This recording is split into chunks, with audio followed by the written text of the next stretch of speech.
All right. We're going to come back to order up here. So we've now moved on to item number 16. And why don't we do a brief staff report here? I know we've got an appeal, so I'll give the appellant time as well. So actually, Chris, are you going to be representing the appellant on this one? Yes. How much time do you need? Maybe a little less? Oh, okay, all right. Do you want to go first?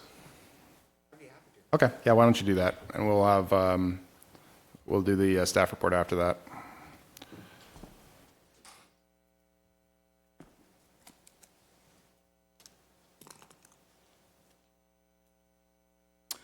Good evening, Mayor O'Neill and members of the City Council. My name is Chris Petit, and I represent the Friends of Library Park, the appellant in this matter. And what is being appealed, as you know, is the removal of a blue gum eucalyptus tree that bears the city ID number 3517580. We're not asking for anything novel tonight. We're asking for the City Council to follow its own policy. And I think that makes the language of the policy a good place to start.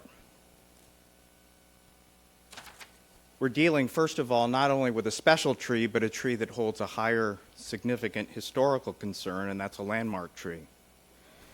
The language of the policy says that all special trees, and that would include landmark trees, shall be retained unless there are overriding problems which will require their removal, such as death, disease, interference with infrastructure, or the creation of a hazardous situation. Prior to considering the removal of any special tree, the Public Works Deputy Director or designee shall prepare a tree inspection report with a tree risk assessment identifying and implementing specific mitigation measures to retain the tree. And I'll circle back to that last language because I think that becomes particularly important. Now, the city commissioned 2 reports from an arborist, the same arborist, Dudek, to evaluate this tree and others. And there were more than one tree that were recommended for removal, and they were in fact removed. In 2022, the first report was done, and the tree in question, that is the subject of the appeal, was found to be a low-risk tree. It was found to have 2% decay in one of the 2 stems of the tree. The report that was done about a year later in 2023 found in one of the stems that decay had gone from 2% from the previous year to 7%. Again, I reiterate, that's in one of the 2 stems of the tree. Now, if we're following the recommendations of the arborist, which I think the policy tells the City Council that it needs to do, the measures that were recommended were pruning and monitoring of the tree. Whereas other trees, and in fact in the second report there was just one other tree where removal was recommended, the tree in question was monitoring. Nowhere in that report is there any suggestion of disease or any suggestion that the tree poses a danger or any suggestion that the tree should be removed.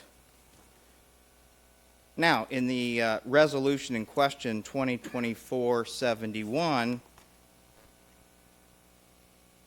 I note in one of the recitals, it says, the remaining landmark tree, which is this tree, had detectable tree trunk decay of 2% in December 2022, which rose to 7% in August 2023.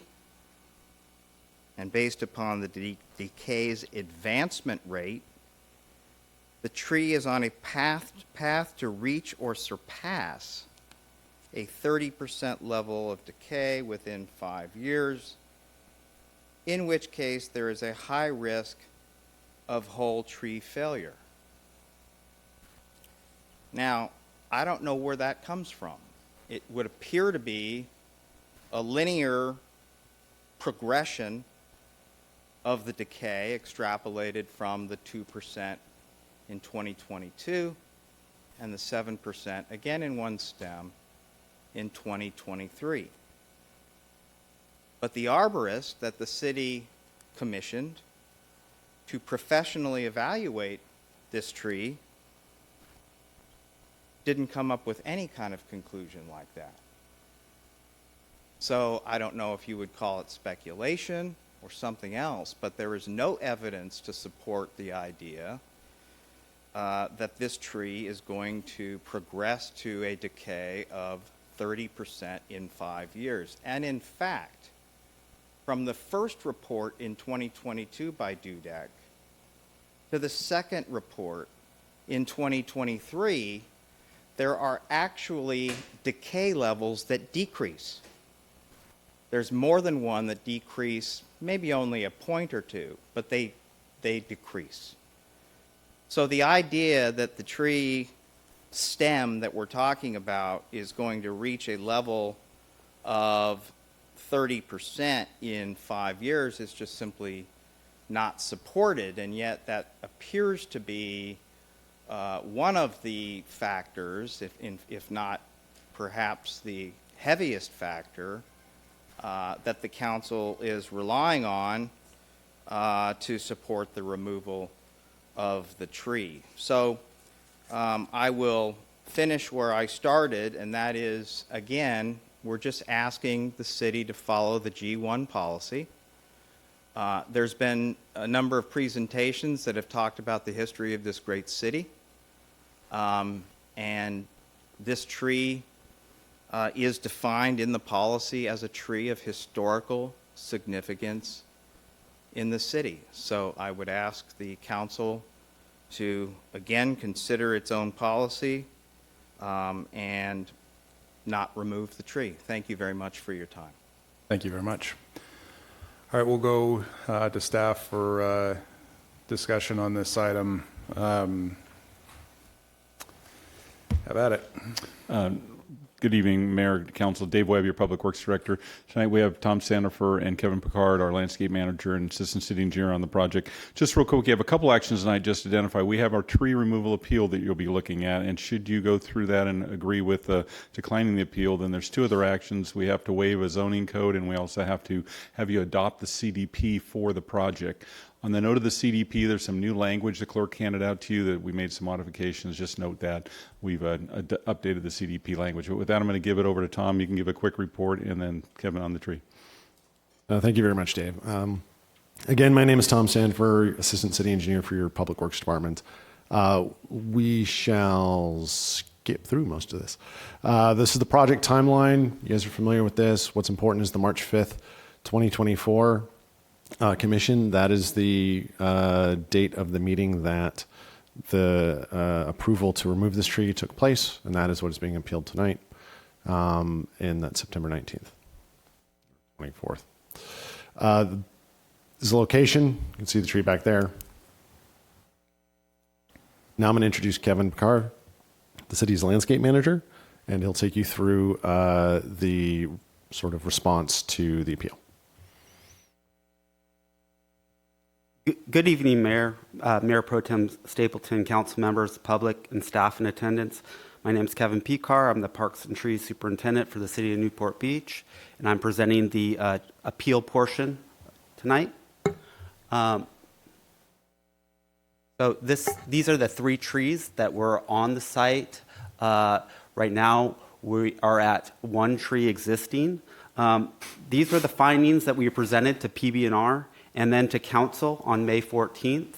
You can see that the existing tree, as was just presented, was at 2% in December 1st, 2022, and it moved to 7% on August 29th, 2023. That's 9 months, and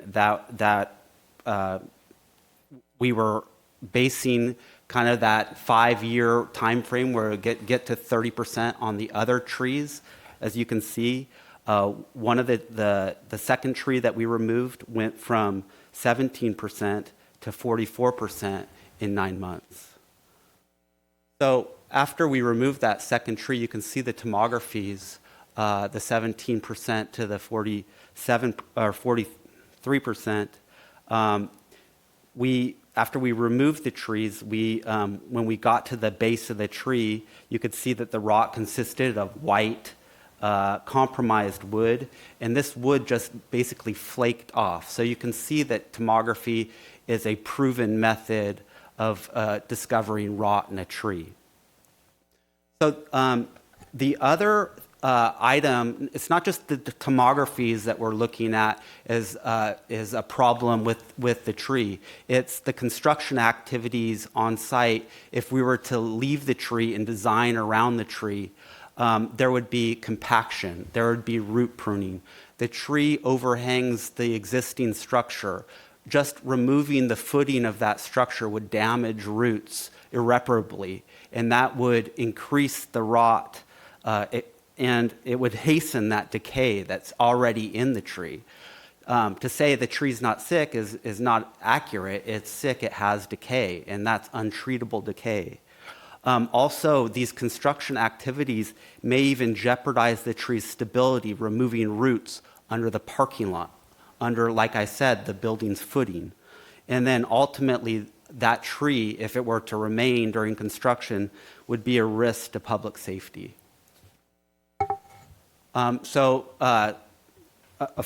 Subsequently, on June 14th, we had an appeal, and there was a number of concerns that were already presented in the appeal. There were 7 objections presented in the appeal, and the following are our responses. So the item actually does comply with our G1 policy. We prepared and presented findings. Level 3 risk assessments were performed and presented to PB&R. And actually, one other item that was failed to mention is that a council-approved project is a criterion for removal in the G1 policy. Number 2, it complies with CEQA. It is a project, and there's no significant environmental impacts. Dudek's tree reports, number 3, were disclosed to PB&R on 2 occasions. The arborist report is current per the International Society of Arboriculture standards. Tomography testing did confirm that there is decay, number 5. And then staff did present to PB&R about the great blue heron nesting, and we consulted with our biologist, Dudek, and they said that the great blue herons are opportunistic birds and would find other local habitat, which is available in our harbor area, large trees. And then the last item, PB&R's decision was based not only on the increasing detectable decay, but as I already mentioned, the negative impacts the tree would have if it were to remain in place during construction. With that, I'm going to turn it back over to Tom to present the CDP approval process. Thank you, Kevin. I went through that pretty quick. If you guys have any questions, want to stop, or otherwise we'll just keep going. So the CDP approval is moot if we don't move forward with the project. So just to refresh your memory, this is what we called option 1A. It was what was approved at the city council meeting for us to move forward with design documents from behind. That is the fire station entrance. And the existing tree would be basically taking up that whole driveway portion right there. That's the approximate location of the existing tree. That's what the layout looks like. Our coastal development port, as you know, this is located in the coastal zone. The permit has some findings that we had to make. That's all in your staff report, and along with a whole series of things that we have to do as part of the permit. There's also an exemption from the zoning code, and that will be for a minor use permit that we don't really need, and some conditions of approval regarding the height. Well, it's a zoning code exemption for the height. We handed you guys a memo earlier. There's a memorandum to have some revisions. There's some minor issues with language and some duplications in our conditions of approval. And we get to our recommendations. All right.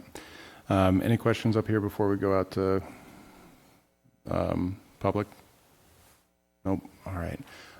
Public comment.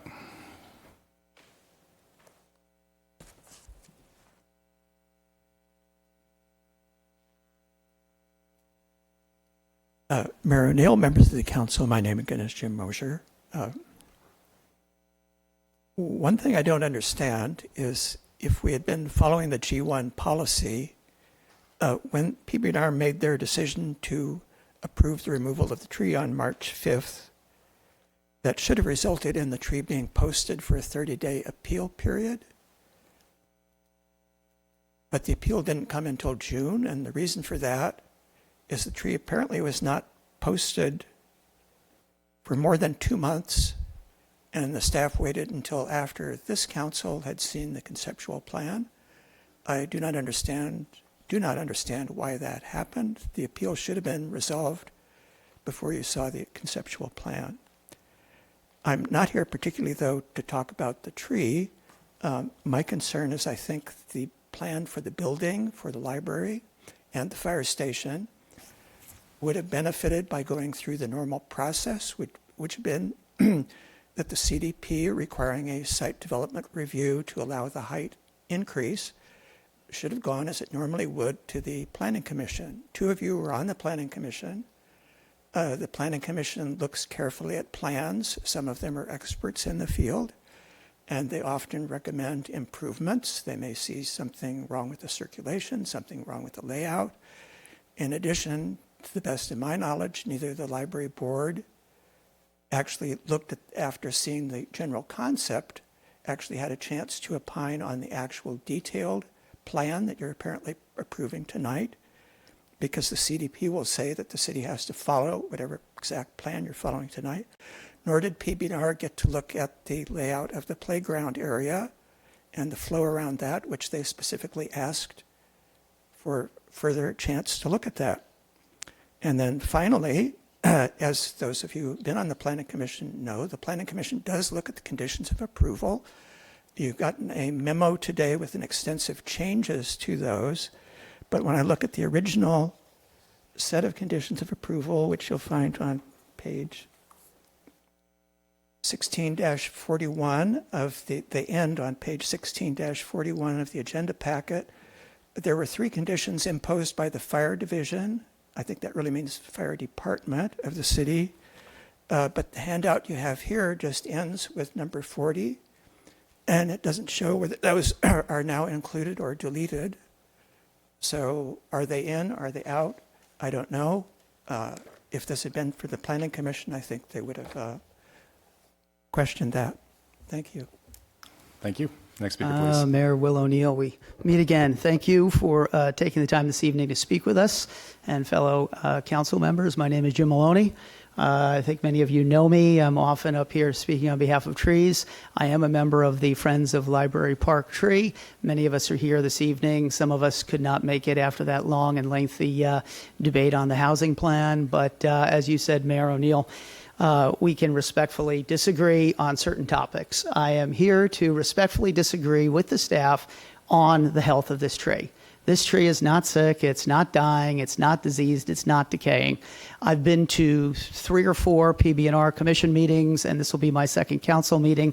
Kevin Picar and Tom Sandifer are very nice, and they show you lots of pictures of other trees that have been chopped down and decay, and they talk about the trees they took down when they reached 47% trunk decay.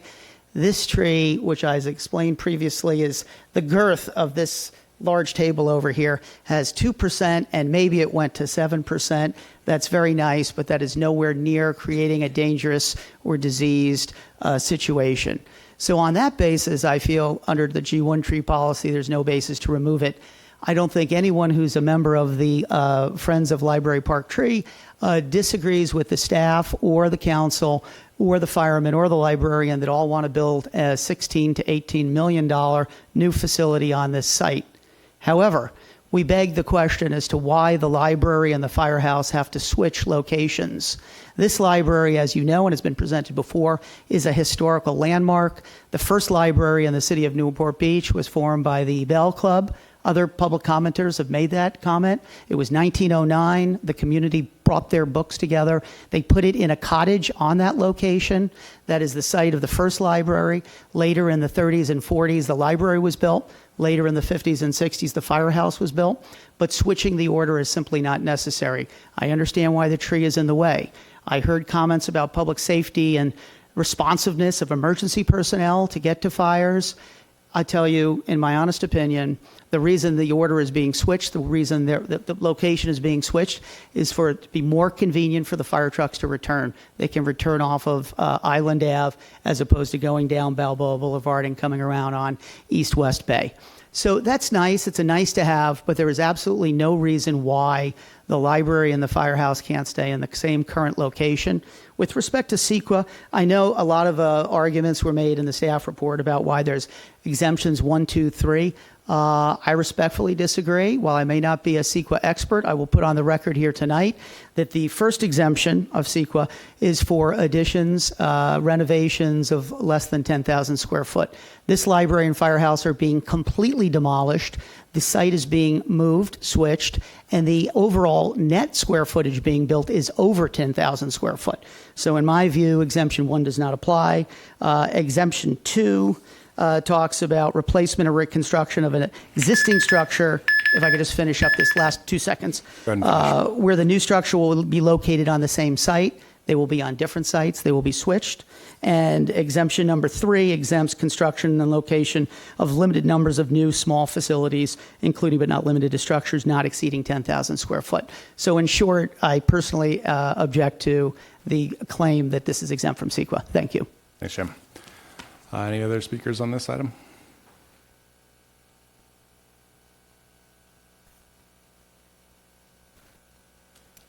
My name is Michelle Silver, and I've spoken before. The last time, I believe, was on your decision to go ahead and approve what you decided to take down the tree and change the whole design of the library and the fire station.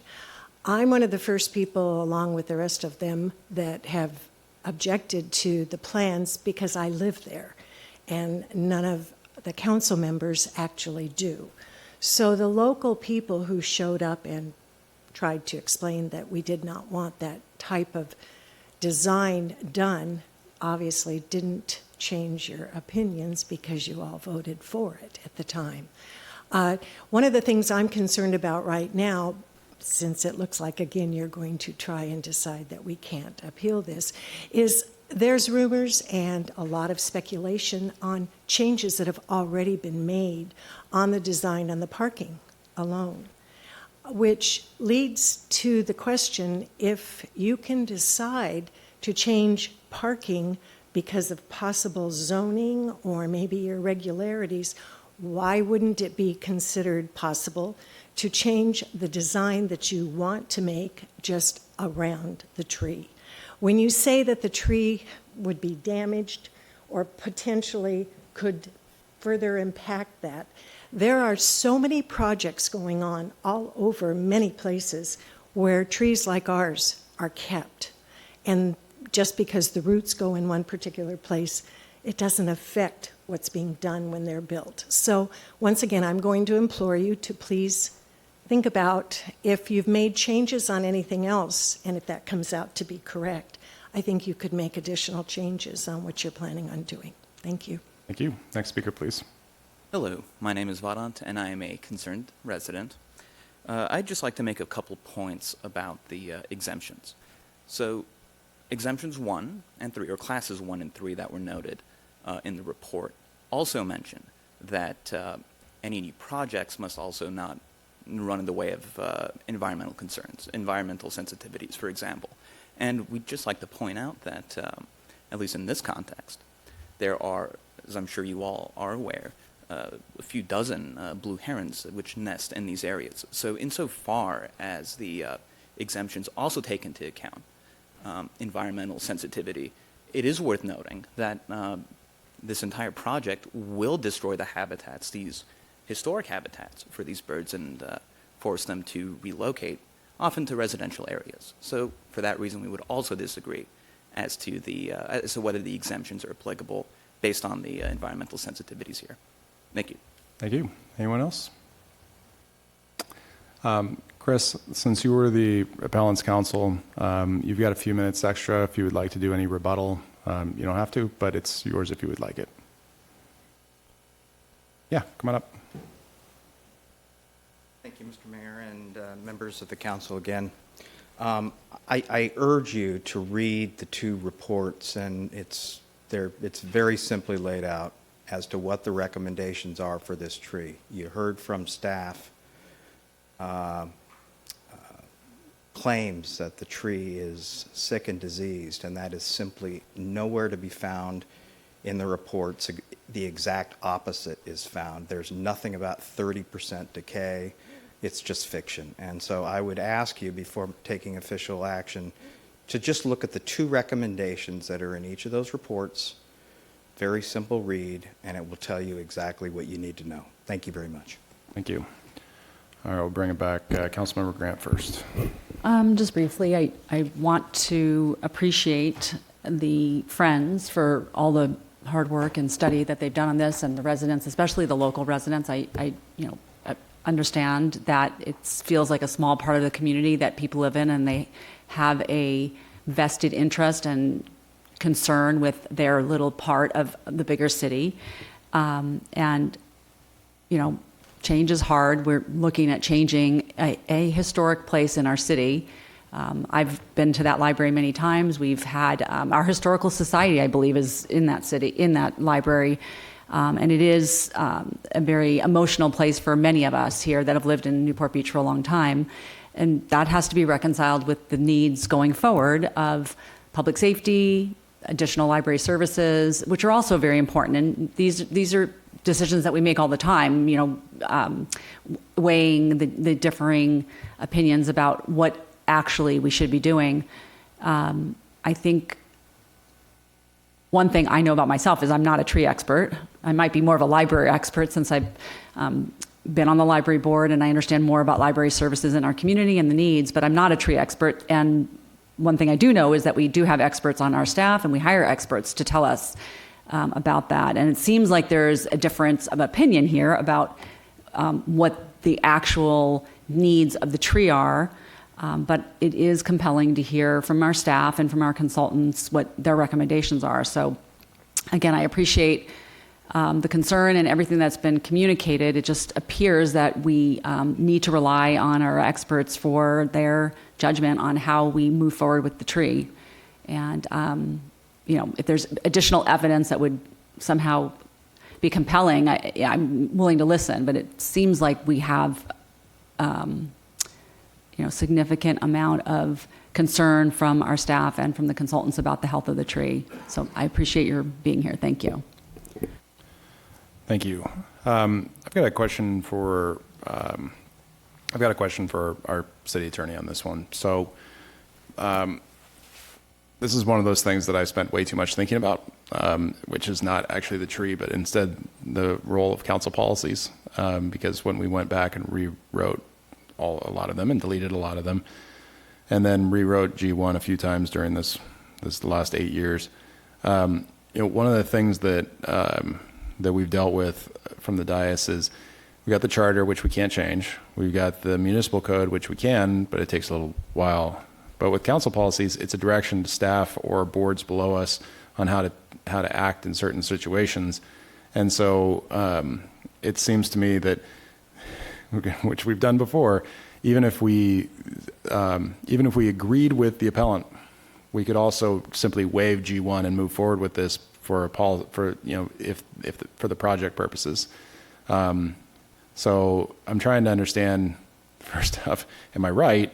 And then I'm going to come back and kind of give my thoughts on the appeal itself. But that's what I wanted to at least start with. You're absolutely correct. You have the ability to waive the policy. Okay. I've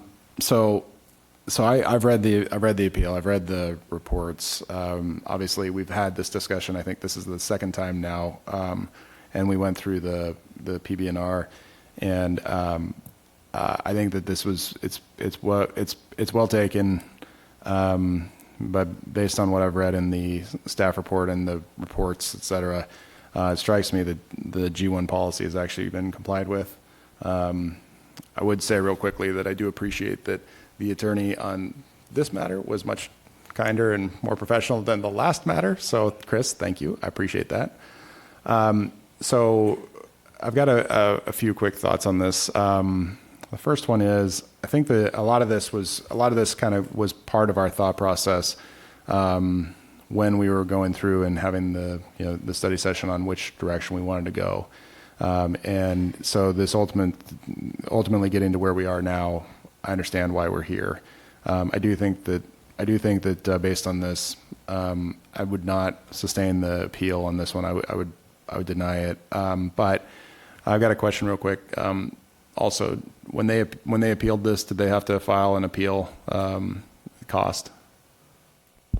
There were no costs, I believe, paid. Dave Webb could be able to confirm, but I don't believe there were any fees paid.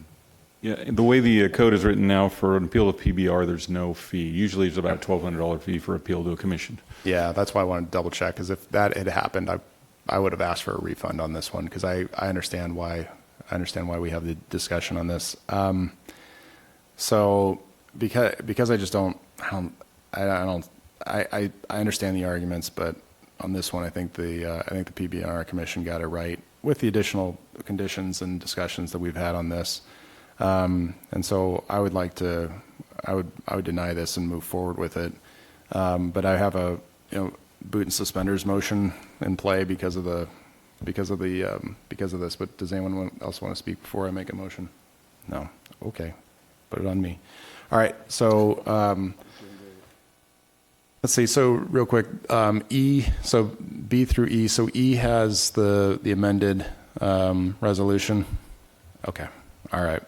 So I'm going to make a motion that we approve staff recommendation B through E and waive G1 to the extent that we need to as to this particular tree.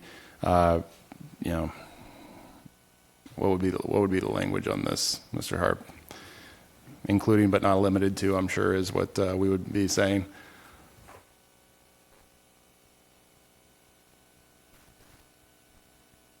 So just to be clear, we don't have to waive G1. We don't. I'm just saying boot and suspenders as we move forward with this project. So the first part of this would be to simply adopt the staff recommendation, which would be to reject the appeal. It just strikes me that there's not much of a reason to give life beyond this at this point. So that's why I'm saying, even if we were somehow wrong on the interpretation of our own policy, in the alternative, we would also be waiving G1.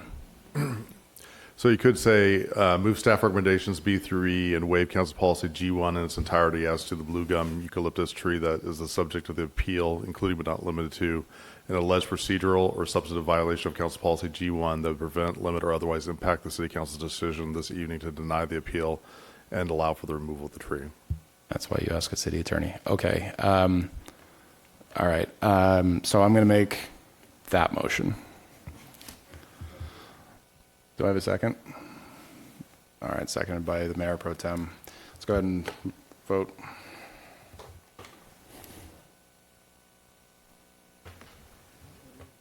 The motion carries 6-0. All right, appreciate y'all being here. All right, tonight, I'm sorry, Madam Clerk. A motion to reconsider the vote on any action taken by the City Council at either this meeting or the previous meeting may be made only by one of the council members who voted with the prevailing side. Do we have any motions for reconsideration? All right.